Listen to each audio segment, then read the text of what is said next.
I'm telling you, the Democrats and sadly their rhino Republican allies who have no guts anymore and don't care about the future of the country are spending us into guaranteed bankruptcy and abyss. And I'm thinking like, I'm not getting through, I guess, to some of the liberals out there who are listening and the Democrats who don't understand. So I'm thinking like a quick analogy may work here, if you'll allow me for a second, to make sense of what's going to happen in the economy. I mean, think about it. You could spend $1,000 a day for 100 days. You only have $100,000. Think about the order of magnitude. What $1 trillion is, no less $2 trillion. After the government has already spent $4 trillion this year. I get it. It just doesn't make sense to people. So here's a quick analogy of what's going to happen if something doesn't change immediately. Ladies and gentlemen, like imagine we lived on an island and we're going to trade with another island, whatever. There's 100 people on the island. I thought of this tree farm I pass all the time when I go down I-95 in Florida. Some of you know where it is in South Florida. And in this tree farm, it's fascinating. They have these trees, right? And they have the little trees and the medium trees and then the big monster trees. It's a tree farm. They sell trees. But think about it, right? In order to build up that capital stock of trees, just like an island and just like a country, it's no different. Economics on a micro and macro scale, there are very few differences despite what the experts want to tell you. On a small scale and a large scale, it works the same way. Trading goods for other goods using money as an exchange. It's not complicated, right? In order for that tree farm to get started, Joe, they needed investment money in the beginning to plant some very small trees, right? You can't sell trees you don't have. They had to buy the land. They had to buy the seeds and plant the trees. And it probably took a long time before that tree farm grew those trees big enough that they could sell them, right? You have the big trees, you sell at a premium, the medium trees, maybe a little cheaper. And then you have the small trees you hold on to. That's like your working capital and your investment for the future. You don't want to sell them because those are going to be your big and medium trees later, right?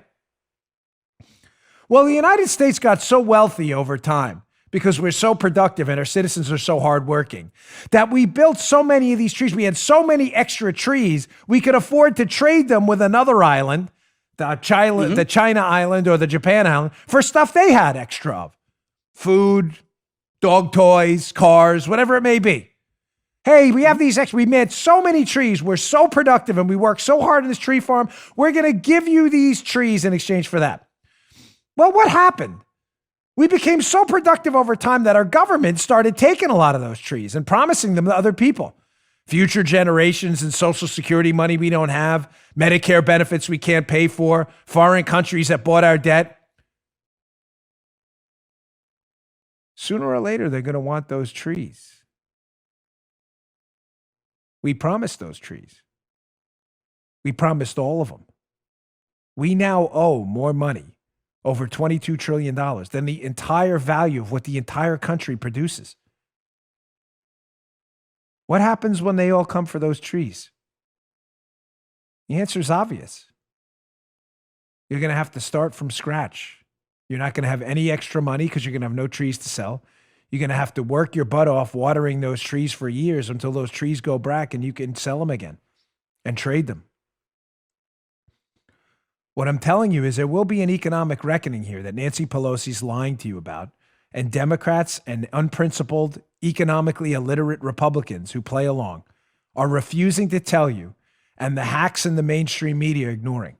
We are on an absolutely certain path to bankruptcy right now, meaning sooner or later, all of that extra money we had in trees we were trading to other people, those trees are owed to other people. They're going to come for their trees, and we're going to have to work really hard at a much lower standard of living to build that tree farm back up again.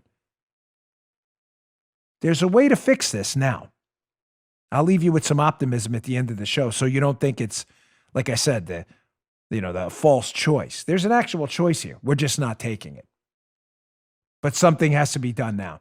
You can't spend $2 trillion without consequence. Anyone who tells you that is a garbage person and is not serious. You know, folks, I don't mean to bore you with analogies and stories about economics, but it's been my passion for a long time. I don't tout educational credentials. I hate doing that because it sounds ridiculous. But it matters. Numbers matter. 2 plus 2 will always equal 4. Spreadsheets have to balance. And they're coming for those trees. It's only a matter of time.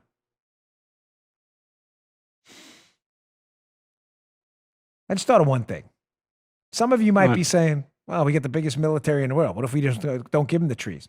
That's possible. You're right. We could tell foreign countries that own our debt and our own citizens, by the way, screw it. We're just not going to pay you. Then the question becomes, remember, all debts are paid, folks, by the debtor or the creditor. Right. All of them. All debts are always paid. Either the person lending the money who doesn't get it back, they paid your debt. They gave you money and never got it back. Or you pay the debt back and you paid it. You may say to yourself, we got this biggest army. I heard this lunatic I used to know in college when I went to Stony Brook, my freshman year, told me he was a lib. And he's like, well, who's going to make us pay? As if there's no consequence to that. No, all debts are paid, ladies and gentlemen. What would happen then? Yeah. You think people are going to come back to the tree farm to buy again later after you didn't give them the trees we owed them before? Good luck working your butt off to plant all those trees and then having no customers because you never gave them the trees you owed them before. Good luck with that. You know what that's called? It's called interest rates. You think foreigners and U.S. citizens, when the government tells them, screw you, we're not going to pay your money back, you think they're going to lend back to the government at an interest rate anything less than 50%? I'll take, you didn't pay me last time. I'll take a flyer on you this time. I want 50%. It's going to be like Tommy 2 times loan shark. All debts are paid. Because I know there are some liberals that's how they feel about it. Government can print whatever they want. Who's going to make us pay?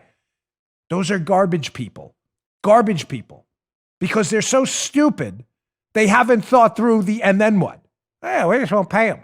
As if they're going to come back later after we didn't pay them and lend us money again. Genius. Very smart. Gosh, what would we do without experts, Joe?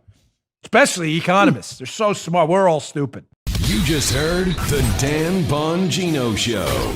You can also get Dan's podcasts on iTunes or SoundCloud. And follow Dan on Twitter 24/7 @DBongino.